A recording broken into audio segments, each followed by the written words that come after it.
মা ভবানী ছদ্মবেশে ভবানীর কাছে এসে বলে, এরকম ভাবে আরতি করছো, হাত জ্বলে যাবে যে। ভবানী বলে, আমি এর আগেও কয়লা হাতে নিয়ে আরতি করেছিলাম, আমার কিচ্ছু হয়নি। মা ভবানী বলে, তাহলে তো তোমার উপর মা ভবানীর আশীর্বাদ আছে বলতে হবে।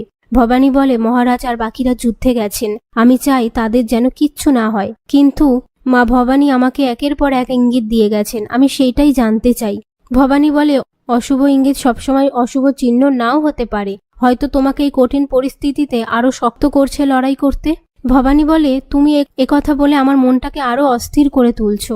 তারপর পিছন ফিরে দেখে সেখানে মা ভবানী আর নেই। এরপর ভবানী ফুলওয়ালি বলে চিৎকার করতে থাকলে রামকান্তর মা আর ঠাকুমা সেখানে আসে।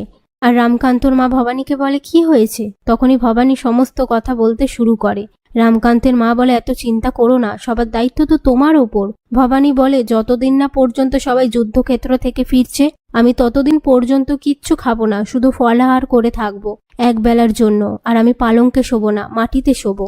তারপর ভবানী দুঃস্বপ্ন দেখে রামকান্ত তার কাছে ফিরে এসেও মিলিয়ে গেল। সেই দুঃস্বপ্ন দেখে ভবানী চিন্তায় পড়ে যায়। পরের দিন দেবীপ্রসাদ রামকান্তর কাছে এসে বলে, আমি এখানে কাছেই একটা জাগ্রত মন্দিরে পুজো দিতে গিয়েছিলাম, এই নাও প্রসাদ। এরপর রামকান্ত প্রসাদটা খেয়ে নেয়। দেবীপ্রসাদ বলে, আমি যুদ্ধের জন্য তৈরি হয়ে আসছি, এই বলে সেখান থেকে চলে যায়। আর এই সমস্ত কিছু আড়াল থেকে সত্য দেখতে পেয়ে রামকান্তর কাছে এসে বলে, ও তোমাকে কি খাওয়ালো, যদি কিছু মিশিয়ে দেয়? রামকান্ত বলে, মায়ের প্রসাদ খেলাম, দেখ আমার কিছু হয়েছে? কিচ্ছু হয়নি, তুই একটু বেশি দুশ্চিন্তা করছিস। এই নিয়ে তারা কথা বলতে থাকে।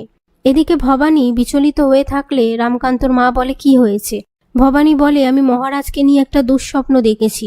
সে কথা বললে পাশ থেকে ইন্দু বলে, তুই কোনো সাধু বাবার কাছে যা, যদি দোষ থাকে তাহলে কাটিয়ে আয়। তখনই রামকান্তের মা বলে, তুমি একদম ঠিক কথা বলেছ।